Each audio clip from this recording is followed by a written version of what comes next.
Nadie esperaba que el hombre con la gorra fuera el dueño. Nadie imaginaba que el personaje de aspecto cansado, con una mochila raída colgada al hombro, llevaba dentro un traje caro y una fortuna que no cabía en ese bolsillo. Lo que nadie podía prever era que detrás de una puerta de aseos, entre azulejos fríos y el sonido sordo del grifo, habría un llanto que haría tambalear el edificio entero. El llanto de una trabajadora que sostenía el mundo de su hija en una mano y apenas tenía fuerzas para sostener el suyo propio con la otra. Marcus Thompson había caminado por esos pasillos 1000 veces, en fotos corporativas, en informes anuales, en presentaciones que hablaban de eficiencia, de optimización de recursos y de satisfacción del cliente. Pero aquella noche la tienda parecía otro planeta. Las luces fluorescentes zumbaban distinto, los olores del limpiador mezclados con la grasa de la cocina daban un trasfondo gástrico que no se reflejaba en ningún KPI.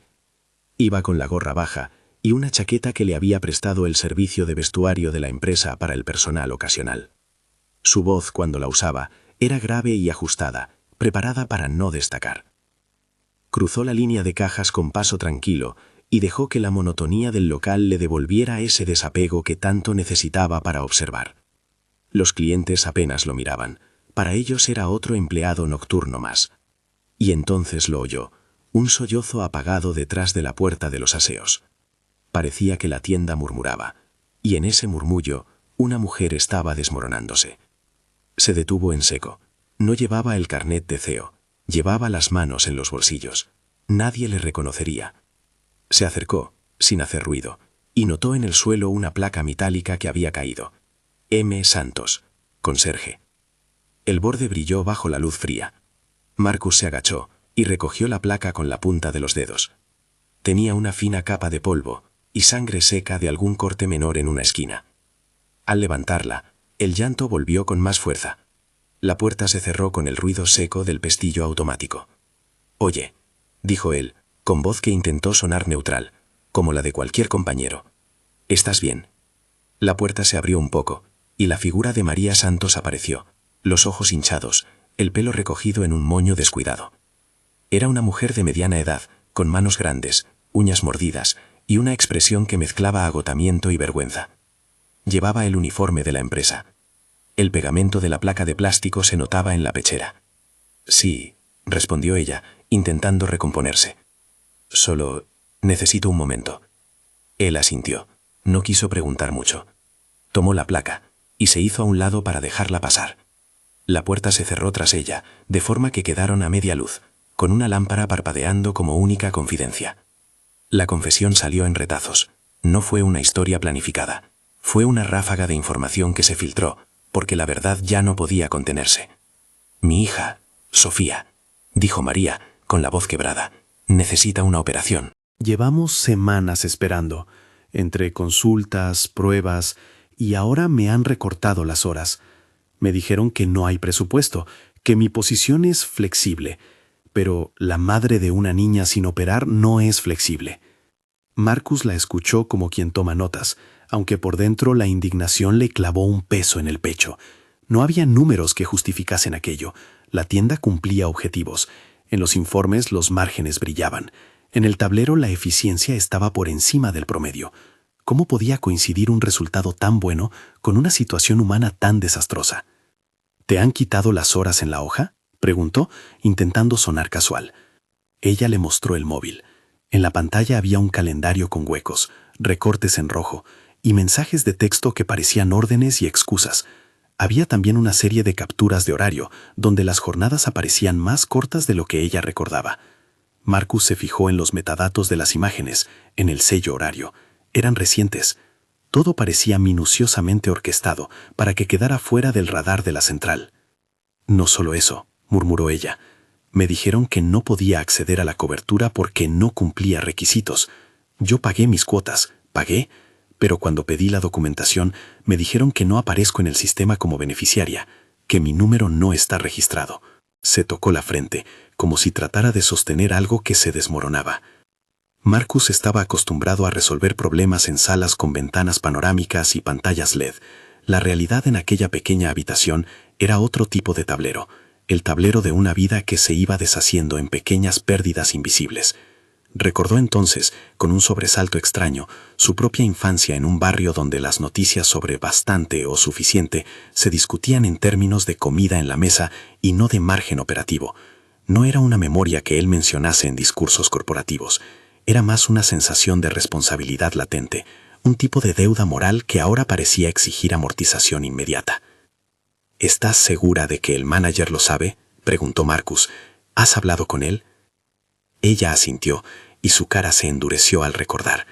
Brad Miller, el regional manager, aparecía en la conversación como una sombra con hábitos, ausencia de empatía, cálculos fríos y la costumbre de plantear las órdenes como si fueran normas naturales. Brad llevaba bien ese papel, sonreía cuando tocaba, parecía entender los números como si fueran verdades inmutables, pero cuando tocaba personas, su método era convencer con presión, no con comprensión. Sí, dijo María, lo hablé con Brad.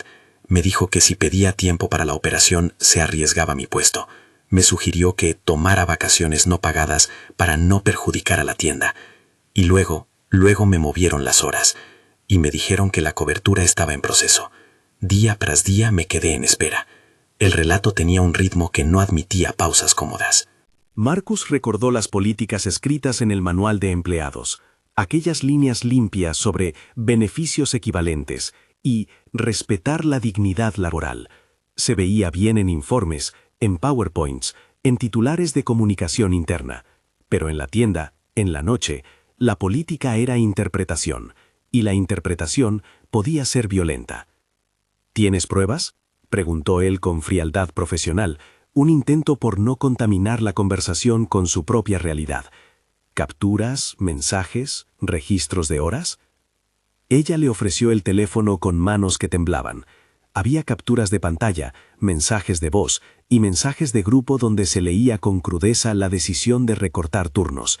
Había además una foto borrosa de una hoja de Excel, donde, en una columna escondida, alguien había reasignado horas a una cuenta marcada como ajuste.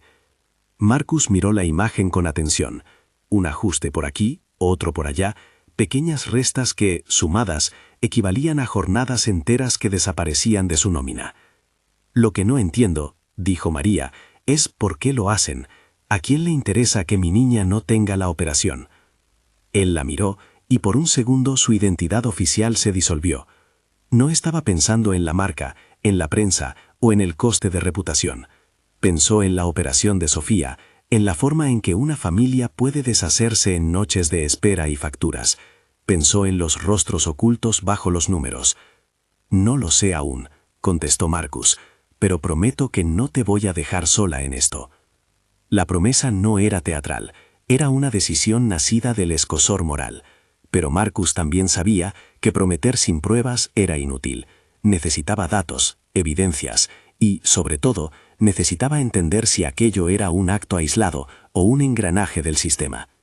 Se asomó a la puerta con cautela.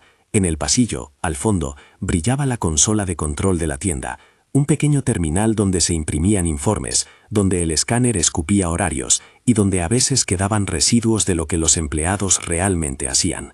Marcus dejó la placa de María sobre el lavabo y con un gesto casi instintivo memorizó la textura del metal y el nombre que la identificaba. María regresó con los ojos enrojecidos y una expresión que mezclaba alivio por haberse descargado y miedo por lo que vendría. Aquella escena debía haberse quedado en una anécdota, una violación de procedimiento a solucionar por RHH, pero Marcus no podía conformarse con un parche administrativo. Había algo más profundo en juego, un patrón que podía sostenerse en muchas tiendas si nadie lo detectaba. Hizo una pregunta aparentemente inocente. ¿Quién más sabe lo tuyo? Ella vaciló. Mencionó a Tommy, un joven empleado que trabajaba en perfumería, y a Sara, una cajera embarazada que siempre tenía la mirada cansada. Marcus recordó a Tommy de jornadas anteriores, con auriculares, presionando botones sin mirar. Sara, por su parte, atendía a clientes con movimientos que pretendían ocultar dolor.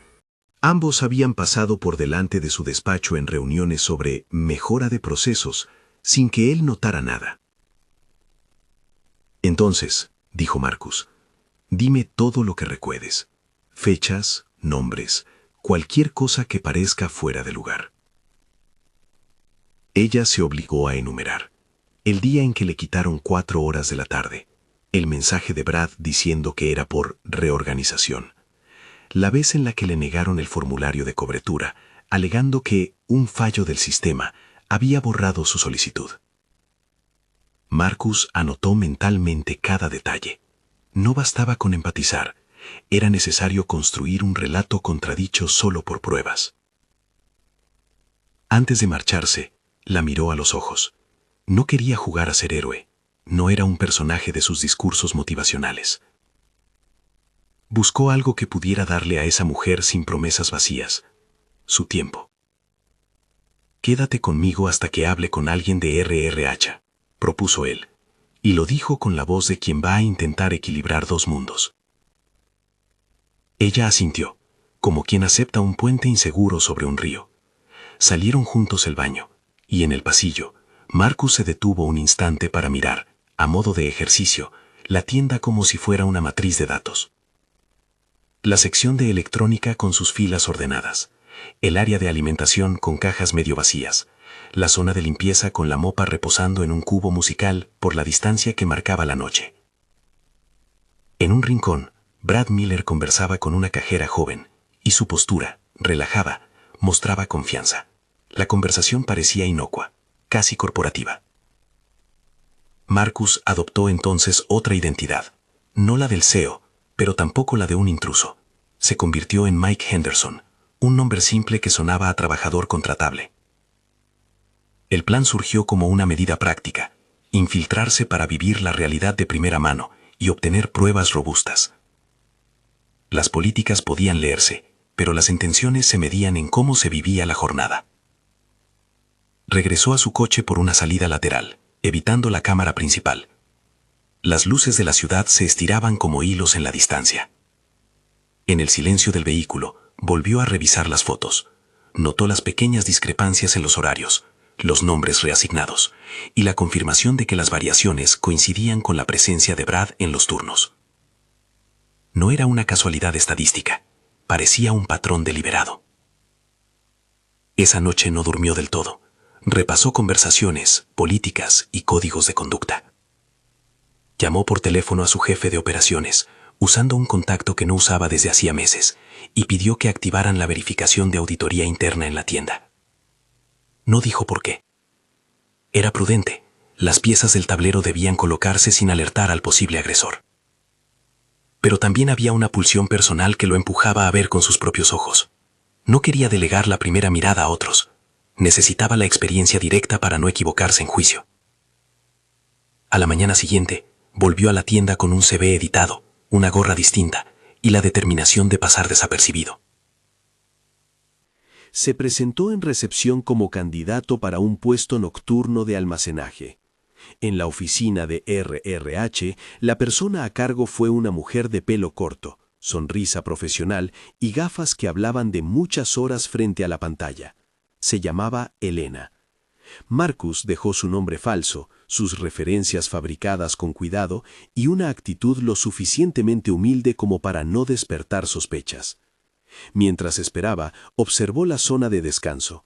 En una mesa, un termo con café frío, un bocadillo envuelto a medias y un calendario con hojas arrancadas se acumulaban como señales de jornadas largas. Los compañeros entraban y salían, Tommy con una camiseta demasiado ajustada para el frío, Sara tocándose el vientre con gesto distrayente. Parecía que todo el mundo llevaba una historia a cuestas. Al salir de RRH, Marcus habló con Tommy en voz baja. No se presentó, solo preguntó por lo que se necesitara para el turno de noche. Tommy lo miró con esa mezcla de desconfianza y necesidad de compañía que tienen los empleados que no son vistos por la gerencia real. «Si quieres, puedes empezar la próxima noche», dijo Tommy. «La gente de logística suele venir sobre las 12 y nos quedamos hasta que cierran. Lo malo es que siempre sobra trabajo y nunca hay manos para todos». Marcus aceptó. No era una actuación, era una decisión con consecuencias prácticas. Iba a pagar noches con sudor y explicaciones. Iba a cobrar menos, por un tiempo que él dictaría, para entender lo que las cifras le habían ocultado. En su primer turno, la tienda presentaba otra cara. La luz era implacable, blanca y fría, revelando el polvo en los estantes y las manchas en el suelo con una honestidad cruel. Marcus sintió las articulaciones como si el cuerpo no perteneciera a quien lo movía. No estaba habituado a cargar cajas ni a doblarse para recoger palés. Pero el aprendizaje es un tipo de ablandamiento que permite ver cosas que desde fuera nunca se notan. La forma en que se marca el tiempo, las miradas que miden tráfico y rendimiento, los silencios que son órdenes. A medianoche, mientras colocaba productos, escuchó una discusión entre Brad y una empleada de horario. No fue estruendosa, fue un intercambio de frases cortas, punzantes en su economía. «No puedes pedir días libres en temporada alta», dijo Brad. «Si no estás disponible, hay quienes sí lo están». La empleada intentó argumentar con una voz que pedía dignidad. Brad le mostró la pantalla del sistema. «Mira los números, Laura. Si no hacemos más con lo que tenemos, la tienda lo paga». Marcus se acercó con la naturalidad de quien necesita verificar el stock. Observó la pantalla del ordenador del manager, una hoja con columnas y colores. No estaba familiarizado con el software, pero había algo que llamó su atención. Varias celdas cerradas con la palabra «ajuste» y una cuenta contable que no cuadraba con el surtido real. Era una bagatela contable que sin embargo explicaba por qué algunas horas no aparecían en la nómina de ciertos empleados. Se quedaba claro que aquello no era un error trivial. Había patrones, reasignaciones que favorecían la cuenta de gastos de operaciones, recortes en horas en empleados con necesidades específicas y una cultura de silencio que lo legitimaba. Marcus comenzó a registrar mentalmente nombres, fechas y actitudes. No podía precipitarse a una acusación sin pruebas. Necesitaba algo que no pudiera refutar. Registros de sistema, grabaciones, mensajes con instrucciones explícitas. Esa noche, por primera vez en mucho tiempo, sintió el vértigo de quien mira un problema desde abajo. Las políticas corporativas se le habían vuelto abstractas por eficacia. Ahora se veían como una camisa demasiado corta para cubrir los cuerpos reales. Vi a Sara recoger productos con movimientos que le exigían esfuerzo extra. Su vientre hacía que la tarea fuera más lenta, y nadie compensaba esa dificultad. Vi a Tommy arrastrando cajas con la cara contraída, hablando en voz baja con María sobre la operación de Sofía. Las conversaciones, en la penumbra de la madrugada, resolaban con una verdad que los informes no podían capturar. La compañía prosperaba, pero a costa de personas concretas. Mientras Marcus colocaba etiquetas y empujaba carritos, su plan comenzó a definirse con más nitidez. Necesitaba dos cosas al mismo tiempo: pruebas que resistieran escrutinio y aliados dentro de la tienda que compartieran testimonios. No quería un golpe escénico, quería desmontar un sistema. Y para eso, en ocasiones, había que recorrer el territorio como si fuera un trabajador más. Cuando la noche avanzó, notó un gesto de Brad que delató su técnica de mando. Controles sutiles, pequeños guiños por encima del hombro, palabras sueltas que calculaban sumas humanas. Marcus supo que no bastaría con confrontar a Brad en un pasillo. Necesitaba documentos, audios y la complicidad de alguien que trabajase en la central de horarios. Necesitaba a alguien con acceso a logs. Fue entonces cuando, en un descanso breve, Tommy le habló con la voz quedada, como quien entrega una piedra a otra mano. «Si quieres ver las cosas tal y como son, puedes mirar el terminal del almacén después de las 2», susurró. «A esas horas, algunos registros se mueven, y hay un servidor viejo donde a veces se quedan las copias temporales». Marcus tomó nota mental y notó que el corazón le latía con una mezcla de incredulidad y determinación. Estaba en terreno, con pruebas potenciales a su alcance. Lo que quedaba por decidir era cómo convertir esas pruebas en algo que la compañía no pudiera ignorar. Al amanecer, cuando la tienda comenzó a llenarse de trabajadores que regresaban de otros turnos, Marcus se retiró a un rincón, con la excusa de un descanso para comer. Miró su reflejo en una ventana empañada. Un hombre negro de 40 y tantos, con una gorra que no soportaba su identidad, con manos ahora manchadas de pegamento y cajón. Ponderó su rol. No venía a exhibir su color de piel como un signo de sorpresa, venía porque su responsabilidad lo obligaba. Sin embargo, sabía que su presencia en un uniforme podría tener implicaciones simbólicas poderosas si algún día su identidad se revelaba. Un CEO negro que decide ponerse a la altura de quienes cuidan la tienda. Pero eso sería un capítulo futuro. Ahora debía concentrarse en los hechos. En su bolsillo, su teléfono corporativo vibró discreto. Era una notificación que no esperaba en esa cuenta falsa. Un mensaje breve de su jefa de cumplimiento recordándole que debía asistir a una reunión sobre auditorías en la sede. Fue como un recordatorio del mundo que él representaba y del que por unos días eligió distanciarse para entender la periferia. Cerró el mensaje. La distancia entre dos mundos no se mide solo en metros, se mide en el ruido que separa las salas de juntas del cuarto de descanso. La tensión creció en la tienda durante las horas siguientes. Brad parecía afinar su maquinaria, asignaciones nuevas, ajustes de última hora, llamadas telefónicas con un tono que Marcus no necesitó oír para interpretar. Eran movimientos de alguien que sabía que los engranajes funcionaban y que, si era necesario, desplazaría piezas para que el mecanismo siguiera rodando. Antes de marcharse, Marcus pasó por el vestuario. María estaba allí, recogiendo su bolsa. Sus manos estaban más firmes que la noche anterior. Había algo en su mirada que, en vez de derrota, quería ser el inicio de una lucha más ordenada. ¿Has conseguido algo?, preguntó ella sin rodeos. Algunas cosas, contestó Marcus. Voy a intentar mirar los registros esta semana. Si hay irregularidades, las encontraremos. Ella le dio las gracias con una mezcla de gratitud y cansancio. No le pidió milagros, pidió pruebas. Y Marcus le ofreció lo que podía. Tiempo, presencia y la promesa de utilizar su posición para algo que fuera más que una frase de portada. Mientras caminaba hacia su coche, la ciudad se desperezaba. Marcus sentía que la máquina corporativa había sido tocada por la mano de alguien que ahora entendía sus piezas. Volvió a su apartamento con la sensación de quien ha abierto una caja de herramientas olvidada. En la mesilla, la foto de su esposa y su hijo le recordó que el liderazgo no es solo gestión, es lealtad al valor humano que permite que otros vivan con dignidad. Esa misma tarde, en su despacho, abrió un archivo que no acostumbraba a revisar. Logs de incidentes, quejas no resueltas y correos internos. Había en ellas pequeñas notas que, fuera de contexto, parecían inocuas. Ajuste de horas por eficiencia, prioridad a puestos clave. Pero con la perspectiva de la noche anterior, aquellas notas adquirían otro matiz. Empezó a compilar una lista. Nombres, fechas, inconsistencias. Llamó a su jefe de auditoría con voz firme y pidió discreción. No se trataba de buscar culpables para expulsarlos del mapa, se trataba de reconstruir la verdad. El plan tomó forma por la noche. Infiltrarse de manera más profunda, conseguir registros, hablar con empleados clave y conseguir que RHH tuviera elementos para actuar sin exponer prematuramente a las víctimas. Marcus sabía también que su presencia en la tienda no podía ser eterna. Necesitaría testigos, copias seguras, y si era necesario, presentar las pruebas en una reunión institucional. Y para eso, la evidencia debía ser indiscutible. En la penumbra de su despacho, con la ciudad iluminándose en filigrana, marcó en su agenda la fecha de su próxima noche en la tienda. Iba a entrar de nuevo, a esta vez con la intención de acceder al terminal del almacén cuando el movimiento fuera menor y las copias automáticas quedaran sin supervisión. Había mucho en juego. La operación de Sofía, la estabilidad de muchas familias, la credibilidad de políticas que su compañía proclamaba con voz alta.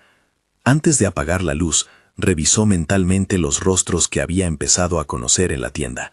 María, con su coraje contenido. Tommy, con un aire de colega que podía ser aliado. Sara, cuya barriga prometía un pequeño futuro que el presente intentaba arrebatar.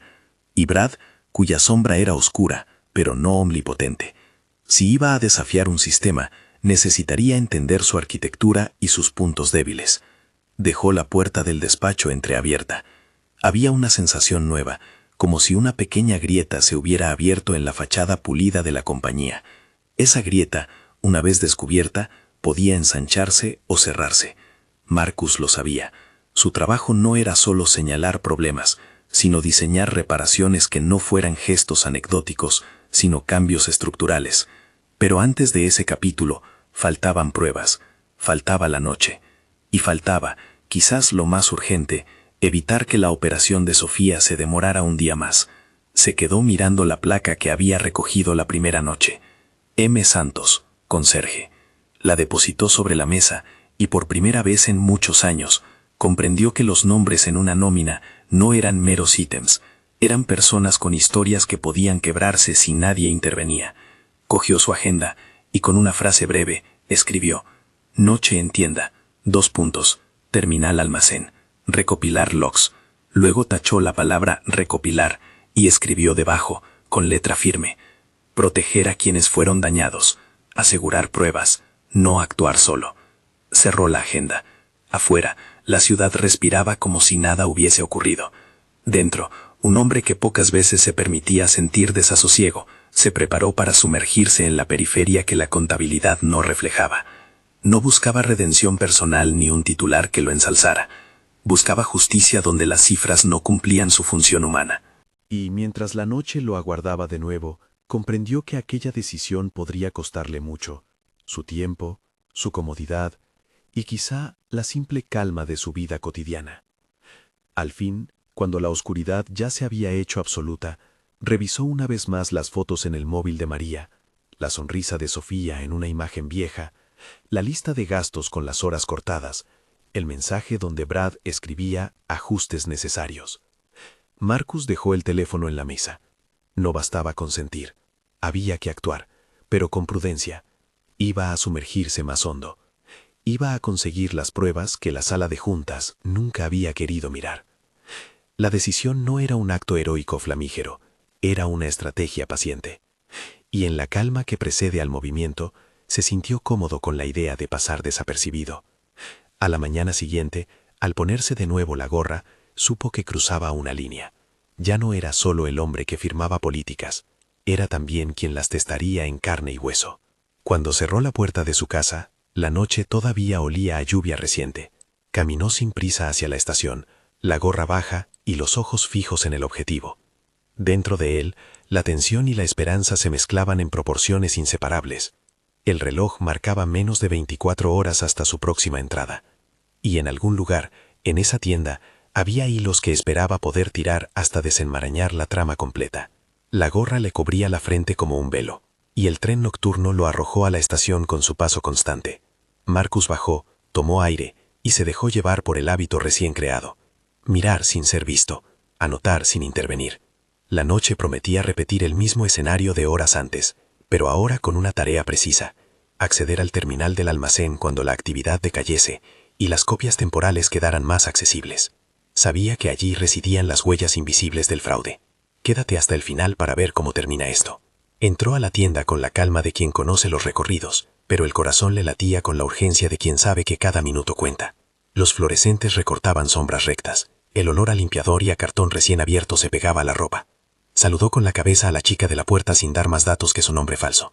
En el vestuario, María le lanzó una mirada que era a la vez interrogante y reconocimiento. En ella había algo que no dependía de su chapa. Era la esperanza contenida de quien había sentido la promesa hecha a medianoche. «¿Cómo estás?», susurró ella. «Listo», contestó él. «¿Tú?». Ella asintió y volvió a su puesto.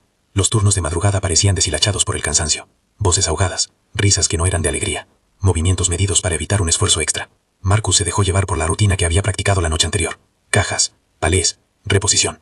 No necesitaba demostrar fuerza. Su objetivo era observar, y eso exigía paciencia. A las 2 de la madrugada, cuando la tienda se vaciaba de ruidos y la temperatura de la sala de descanso parecía bajar aún más, Marcus obtuvo su oportunidad. Tommy, fiel a su palabra, lo llevó al almacén con un gesto que mezclaba prudencia y cierta complicidad. Había en su cara un nervio que no ocultaba miedo, sino el vértigo de alguien que cuenta un secreto por primera vez. «Si vas a mirar, deja todo como estaba», murmuró Tommy. «No necesitamos problemas por aquí». Marcus asintió. Sabía que la prudencia no estaba reñida con la firmeza. Encontraron el servidor viejo apoyado en un estante, detrás de palés. Tenía un aspecto de reliquia que escondía información sensible. Con habilidad sorprendida para alguien que fingía ser novato, Marcus conectó su pequeño dispositivo de copia y empezó a extraer logs de horarios, reasignaciones y backups temporales. Se concentró en las marcas de tiempo. Había coincidencias que incluían las noches en que Brad cambiaba turnos, centralizando horas en cuentas que servían para inflar números operativos a costa de trabajadores concretos. Mientras esperaban, Tommy contó su verdad con voz baja. Habló de pequeños favores que se convertían en deudas, de la manera en que ciertos empleados quedaban fuera del mapa justo cuando necesitaban cobertura, de la sensación de que cualquier reclamación terminaba en excusas administrativas. Marcus tomó notas mentalmente, no para presumirlas, sino para tejer un relato que no pudiera disputarse. Por un rato, la tensión hizo su nido en la sala del almacén. La máquina imprimía copias de los archivos y Marcus guardó cada una en una memoria cifrada. Había una presión moral que no le permitía dejar vacíos. Si iba a desenmascarar un sistema, debía hacerlo con evidencias que pudieran resistir la presión de la negación. No quería castigar a nadie sin antes asegurar la verdad. Cuando volvió a su puesto, el reloj marcaba casi las 4. Vio a Brad, apenas una figura recortada entre estanterías, conversando con un proveedor al que saludó con una familiaridad que, vista de cerca, olía a posesión de escenario. Marcus notó cómo las manos de Brad se movían con precisión sobre una tablet, reubicaciones en tiempo real, ajustes numéricos, etiquetas que añadían la palabra ajuste aquí y allí. Lo que había sacado del servidor confirmaba lo que había visto. Una práctica sistemática de reasignar horas a cuentas internas para que en los listados oficiales pareciera que todo cuadraba. El siguiente paso requería una prueba más directa. No bastaba con logs, necesitaba una confesión que mostrara la intención detrás de la manipulación, y la manera más directa de obtenerla era en la voz de quien ordenaba.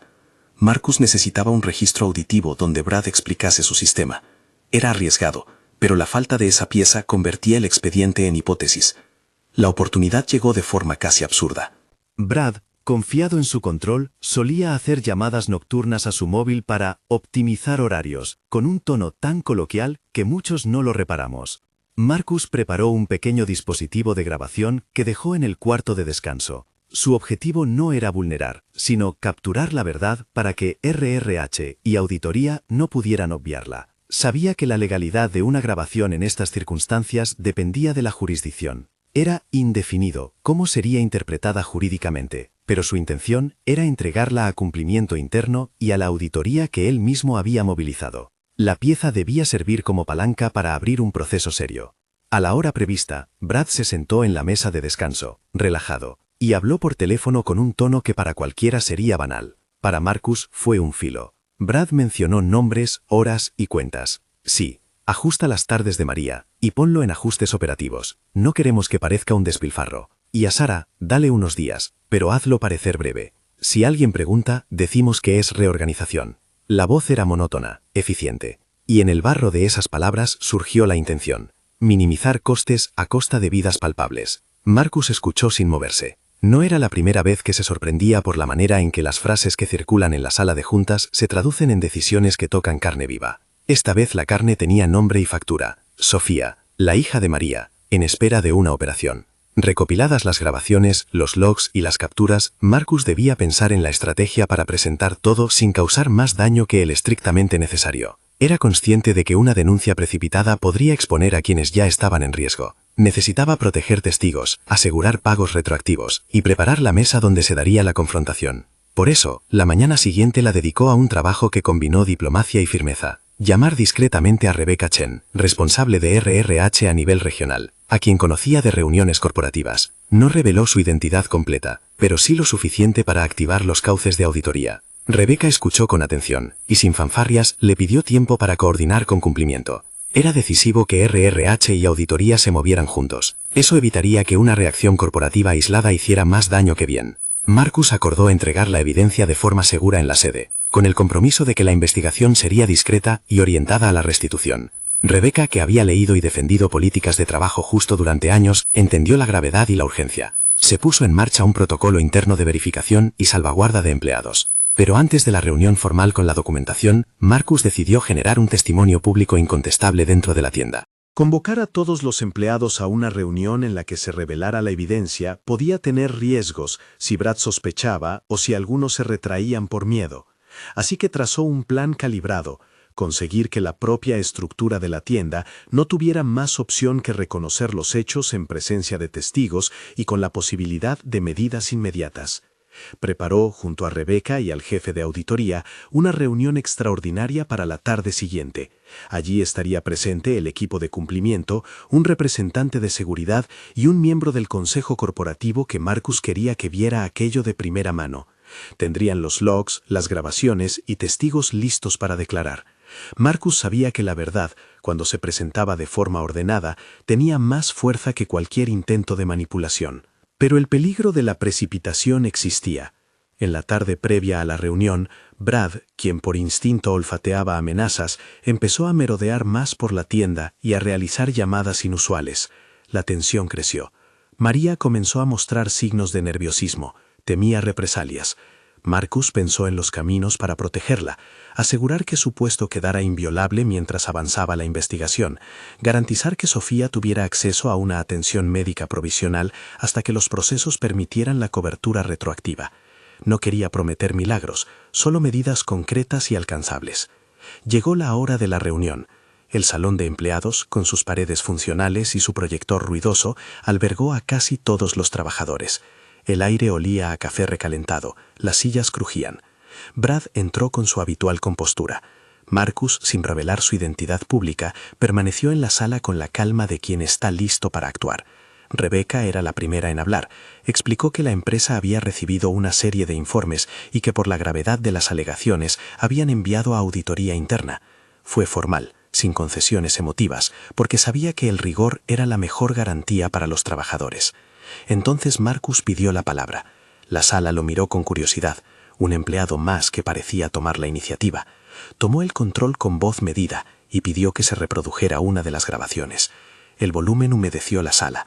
La voz de Brad, tan pulcra en los pasillos, sonó diáfana en la cinta. «Ajusta las horas, ponlo en ajustes operativos, no queremos que se note». No fue una frase aislada, eran instrucciones sistemáticas. Brad palideció, su boca se apretó. Intentó negar al principio, aduciendo que era un malentendido, que el audio estaba sacado de contexto. Marcus dejó que hablara. No quería convertir la vista en un juicio sin pruebas. Cuando Brad exigió ver la fuente, Marcus y auditoría mostraron los logs del servidor, las reasignaciones y las hojas con las marcas de ajuste que vinculaban las manipulaciones a su tablet en horas concretas. Tommy y Sarah, que habían observado el proceso, corroboraron con voz temblorosa pero firme sus experiencias, que se les habían quitado horas, que se les habían negado formularios, que muchas decisiones parecían responder a un patrón y no a una necesidad real. La combinación fue demoledora. Brad intentó contraatacar con palabras veloces, reorganización, errores administrativos, pero la evidencia era un mapa trazado. Llamadas, logs, mensajes. El jefe de auditoría leyó en voz alta transcripciones de correos internos, donde se veía la reubicación de horas por cuentas internas. La sala quedó en silencio, no por teatralidad, sino porque las piezas encajaban, y la realidad, por una vez, no podía ser cosmetizada. Entonces Marcus decidió dar un paso que cambiaría el tono de la jornada. Se levantó y con voz calmada, se quitó la gorra. La exposición de su rostro generó un murmullo que se transformó en recogimiento. No se trataba de hacer un gesto teatral, se trataba de añadir una dimensión de responsabilidad a la escena. No pretendía ser mártir, ni buscaba gratitud, simplemente dijo su nombre real, y que él era el CEO. La reacción fue compleja. Algunos empleados aplaudieron con torpeza, otros mostraron incredulidad. Brad, con la frente perlada de sudor, quedó sin palabras por un instante.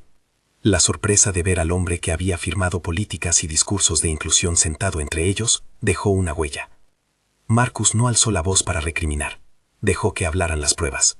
Su aparición no debía robar el protagonismo a los hechos, solo situarlos bajo la luz que merecían. La Junta de Cumplimiento, preparada para este momento, actuó con rapidez. Las medidas inmediatas fueron anunciadas sin teatralidad. Se suspendió a Brad de sus funciones de manera preventiva, mientras se completaba la auditoría. RHH formalizó un plan de protección para quienes se consideraban posibles víctimas. Se acordó el pago adelantado de salarios retroactivos hasta que se verificaran los importes exactos. Además, y quizá lo más crucial para María, se aprobó una cobertura médica provisional para Sofía, mientras se tramitaban las correcciones administrativas necesarias para que la cobertura retroactiva fuese efectiva. Brad protestó, pidió una audiencia. Tuvo derecho a ella, pero el peso de la evidencia lo había dejado en una posición débil. En privado, intentó minimizar. Aseguró que habían sido decisiones de supervivencia operativa, que actuó por la estabilidad de la tienda. Marcus escuchó sin interrumpir, y cuando le tocó la palabra, fue claro. La responsabilidad de un gerente no es calcular solo números. Es proteger a las personas que, al fin y al cabo, sostienen la operación. Explicó que la empresa iba a abrir un proceso de investigación, y que si la intención de Brad se confirmaba en su dimensión de abuso sistemático, habría consecuencias, que incluirían su despido. La noticia corrió rápido. La tienda, que durante tanto tiempo había sido un lugar de tensiones silenciosas, respiró un aire extraño, mezcla de alivio y curiosidad. María, aliviada en parte por una medida concreta, lloró en silencio mientras Tommy le daba una toalla. Marcus se acercó y, sin grandilocuencias, le dijo que la empresa iba a lidiar con la restitución y que había activado fondos para la operación de Sofía. Ella no pudo más que apretar su mano y murmuró un gracias que era tan rotundo como tímido. Las medidas no acabaron en la suspensión. Acordaron un calendario de auditoría que cubriría no solo la tienda, sino otras unidades donde se sospechara la práctica. Rebeca insistió en que se contratase a un auditor externo para certificar la independencia del proceso y evitar cualquier percepción de encubrimiento. Marcus aprobó el recurso.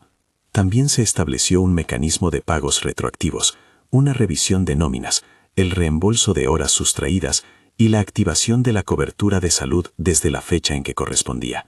No era una promesa mágica, sería un trámite que tomaría semanas, pero la empresa dejó claro que la orientación sería la reparación efectiva. Tras la reunión, en la que muchas voces se liberaron para contar experiencias, Marcus se quedó hablando con María y con Sara. Sara, embarazada, relató cómo había sentido vergüenza al necesitar un horario especial y cómo siempre había temido que pedir protección la hiciera vulnerable. Marcus asintió, escuchando. No hizo promesas grandilocuentes, ofreció acciones concretas. Salario de transición para compensar los días en los que su embarazo le obligó a reducir tareas, la garantía de que su baja estaría protegida y la posibilidad de regresar en condiciones equivalentes. En los días siguientes, la compañía activó el protocolo. La auditoría externa confirmó las irregularidades en la tienda y detectó patrones similares en una minoría de locales. No fue una epidemia generalizada, pero sí suficiente para encender alarmas. Un grupo de managers había normalizado prácticas de ajuste que, en apariencia, optimizaron resultados a corto plazo a costa de trabajadores. La dirección central, con Marcus al frente, decidió empezar por la reparación directa, pagos retroactivos y la cobertura médica de Sofía para garantizar su intervención sin demora. La operación de Sofía se programó de forma urgente.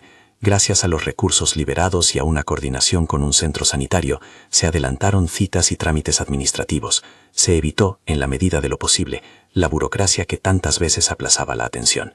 La intervención salió bien, y la primera foto que Marcus recibió de Sofía, sonriendo desde una cama con una manta azul, le llenó de alivio. No era el fin del problema, pero sí un alivio palpable. María le envió un mensaje con una simple frase: «Hoy pude respirar». Marcus leyó la línea en su despacho, y aunque la responsabilidad y la idea de justicia estructural seguían ahí, sintió que su decisión de entrar encubierto había tenido una consecuencia humana importante. La empresa no se quedó en medidas puntuales. Marcus impulsó cambios estructurales.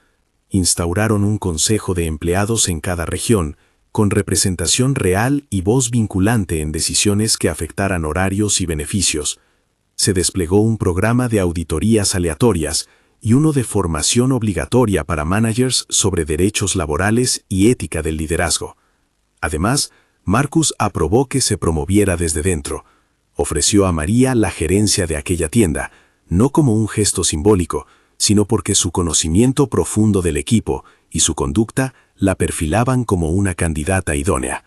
María dudó primero por la carga que ello implicaba, pero aceptó con la esperanza de cambiar su entorno desde la posición de decisión. Tommy, por su parte, recibió una oferta de contrato estable y una formación para asumir más responsabilidades. Sara encontró respaldo para su maternidad y un plan de reinserción a su regreso. Las medidas se comunicaron con honestidad, no eran promesas mágicas, sino procesos que requerirían tiempo y controles. Marcus insistió en que la transparencia sería la regla. Publicarían informes periódicos sobre el avance de las auditorías y sobre las medidas tomadas.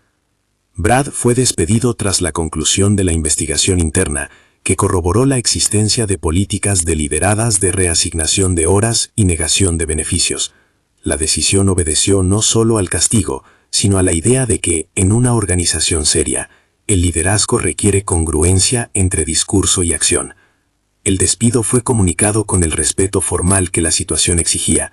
A la vez, La compañía ofreció la posibilidad de una revisión externa en caso de impugnación, porque la empresa quería que todo proceso fuera lo más cristalino posible. El alcance del caso trascendió la tienda. Otras unidades del grupo revisaron sus prácticas. Escuelas de formación empresarial lo usaron como caso de estudio. Marcus empezó a recibir peticiones para hablar en foros sobre liderazgo responsable. En su primera intervención pública tras los hechos, no buscó el aplauso.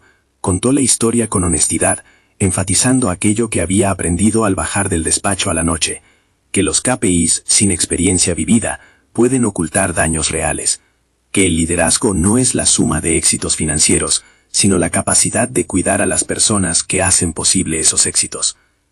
La empresa adoptó además una política de puertas abiertas reales, no un eslogan en la web, sino una dinámica que combinaba foros periódicos con canales de denuncia protegidos, y la garantía de que ninguna medida administrativa se tomaría sin la verificación y la presencia de un auditor o un representante sindical cuando procediese. Se instauró un protocolo de protección para denunciantes y la obligación de una revisión independiente de cualquier manager con quejas repetidas.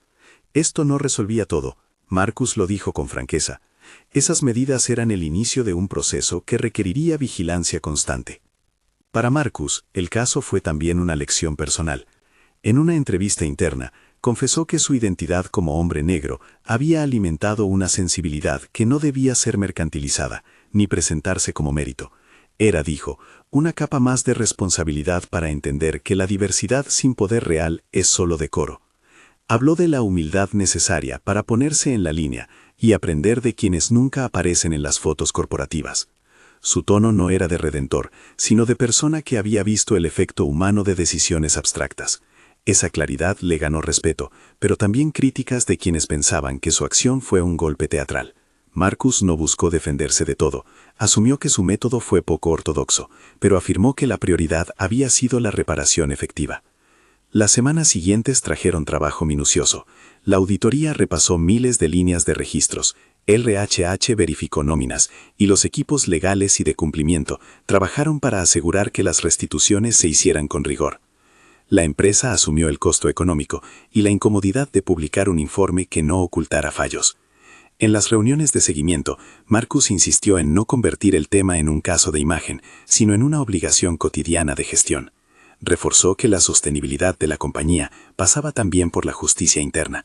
Empleados tratados con dignidad generaban mejores resultados reales y sostenibles. En la tienda, la atmósfera cambió de forma paulatina. María, ahora manager, reorganizó turnos con un enfoque que priorizaba la equidad y la previsibilidad. Introdujo un sistema de registro claro y accesible para todos. Se estableció un protocolo para solicitudes de bajas médicas y de cobertura que priorizaba a las familias en situaciones críticas. Los días de la semana que antes eran sinónimo de miedo se llenaron de pequeñas rutinas de confianza. Un calendario visible, reuniones semanales donde cualquiera podía levantar la mano y hablar, un buzón anónimo y un café frío que dejó de ser la única compañía fiel. La historia de Sofía fue, en cierto sentido, el símbolo del episodio. Su recuperación permitió a la familia respirar. Su imagen en la sala de descanso, colgada sobre la nevera, recordaba que las políticas son personas y que las decisiones importan. María, en su primer discurso como responsable, habló con la voz temblorosa de quien conoce el precio de no ser vista. Dijo que no quería que ninguna otra madre viviera la espera angustiosa que ella había conocido. Su promesa fue práctica: supervisar los procesos para que ninguna solicitud quedara en la niebla administrativa. A nivel corporativo, Marcus impulsó una certificación externa de buenas prácticas laborales para todas las tiendas, un proceso que exigía auditorías periódicas, encuestas a empleados y transparencia en las decisiones que afectaban jornadas y beneficios. La medida no borrarían de la noche a la mañana mecanismos de abuso, pero generó un cambio de incentivos. La optimización pasó a medirse también por indicadores de bienestar y retención de talento. En 14 semanas, los resultados empezaron a mostrarse en métricas no triviales: rotación reducida, menor número de quejas sobre horarios y sobre todo un cambio en la moral de algunos equipos. No todo se resolvió. Hubo resistencias, escepticismo y hombres que aún pensaban en la tienda solo como un tablero. Pero la cultura empezó a inclinarse hacia una dirección distinta, más humana y más responsable. Un día, Meses después, Marcus regresó a la tienda no como encubierto, sino con su placa de CEO. Había decisión en su paso: visitar sin cámaras ni anuncios, esta vez para escuchar. Se sentó en la sala de empleados y sin discursos pidió que le contaran historias de su trabajo. Escuchó sobre hijos, embarazos, estudios, pequeñas alegrías y frustraciones. No se exhibió como salvador, se mostró como alguien que, a través de un error de desconexión, aprendió a que la cercanía no es sentimentalismo, sino requisito del buen gobierno. En una reunión regional, convocó a otros managers y les contó la experiencia. No lo vendió como una anécdota épica, la narró con la crudeza de quien sabía que las políticas sin implementación son declaraciones vacías. Pidió a sus pares que revisaran sus propias tiendas con ojos distintos y que establecieran canales para que las voces más débiles pudieran ser escuchadas y protegidas. Al terminar, muchos se acercaron para hablar de medidas concretas. No todo fue perfecto, pero la conversación había cambiado. La historia se convirtió en un ejemplo, en foros, en cursos de liderazgo, en sesiones de inducción para nuevos managers. Fueron muchos los que criticaron el método: entrar encubierto, grabar conversaciones, desvelar fallos propios. Marcus reconoció las críticas como saludables, explicó que ninguna acción se justificaba por sí sola si no venía acompañada de transparencia y procesos robustos. Su balance fue honesto. Hubo decisiones discutibles, pero la prioridad fue reparar daño y diseñar estructuras que impidieran su repetición. La noche en que Sofía recibió el alta, María le envió una foto. Marcus la guardó en su teléfono y de vez en cuando la miraba para recordar por qué la gestión debería superar la obsesión por cifras. En una carta interna, agradeció a quienes habían tenido el coraje de hablar y pidió a la empresa y a otros líderes que no confundieran tolerancia con debilidad. Escuchar cuesta tiempo, pero no escucharlo cuesta vidas, escribió en una frase que recorrió los tablones de anuncios. Meses después, la tienda se convirtió en un ejemplo de transformación. Las horas se planificaban con previsibilidad, los turnos se rotaban de forma justa, el consejo de empleados funcionaba con independencia. María, ahora responsable, implementó un pequeño fondo para emergencias que cubría gastos urgentes mientras las administraciones resolvían trámites. No era la panacea, pero evitó que algunas familias se quedaran sin opciones en las horas críticas. Marcus, cuando contaba la historia, insistía en una idea simple: el liderazgo no es un filtro para ocultar fallos, es un espejo que refleja si la organización sirve a las personas. Su color de piel fue parte de su identidad, y lo mencionó con naturalidad cuando la conversación lo requería, pero nunca como arma dramática.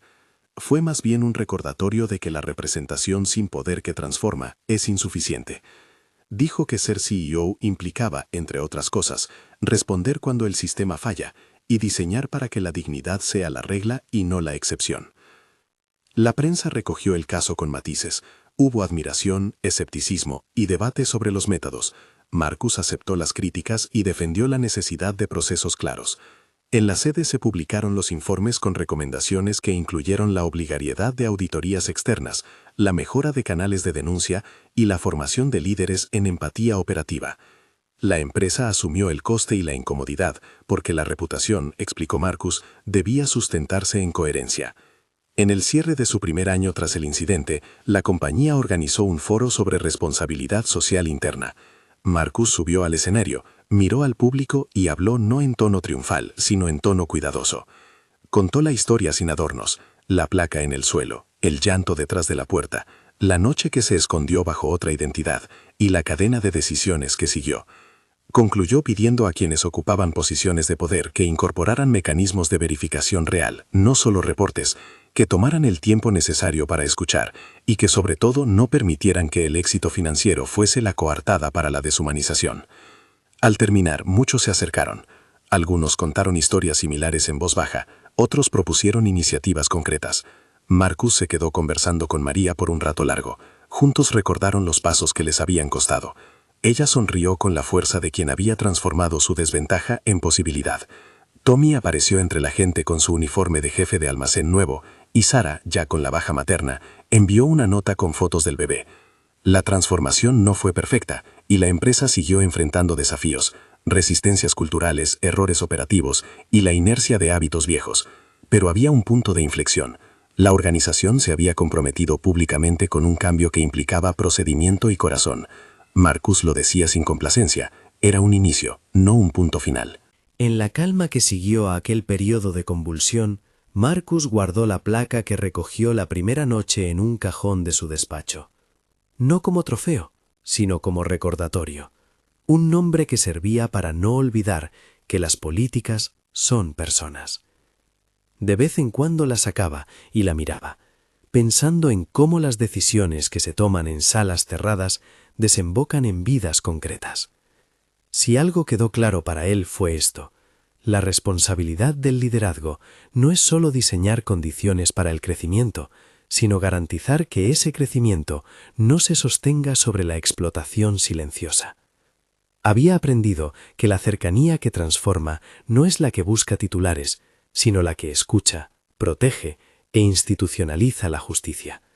Y que cuando las organizaciones fallan, la reparación exige no solo dinero, sino cambios en arquitectura cultural y procedimientos vinculantes. Al final, la historia de la tienda quedó como un testimonio. Un CEO que decidió no delegar la primera mirada, trabajadores que encontraron voz y protección, una familia que recuperó la tranquilidad, y una empresa que, aunque imperfecta, se comprometió a andar por un camino diferente. No fue un cuento de redención instantánea, fue un proceso largo, con pasos medidos, correcciones y la fatiga de quien reconstruye lo que la negligencia había carcomido. Pero fue real, y en ese realismo residía su valor. Si alguna enseñanza queda para quien escucha o lee esta narración, es la urgencia de mirar detrás de las métricas, preguntar por las historias que sostienen los números y, sobre todo, crear sistemas que eviten que la vulnerabilidad de una persona se convierta en beneficio de la cuenta. Porque al final, las empresas son ecosistemas humanos y su salud depende de cuánto midan y protejan aquello que no siempre entra en los reportes. Si esta historia te recuerda a algo que has vivido o conocido, compártela con alguien que deba escucharla. La justicia en el trabajo empieza cuando nos atrevemos a mirar.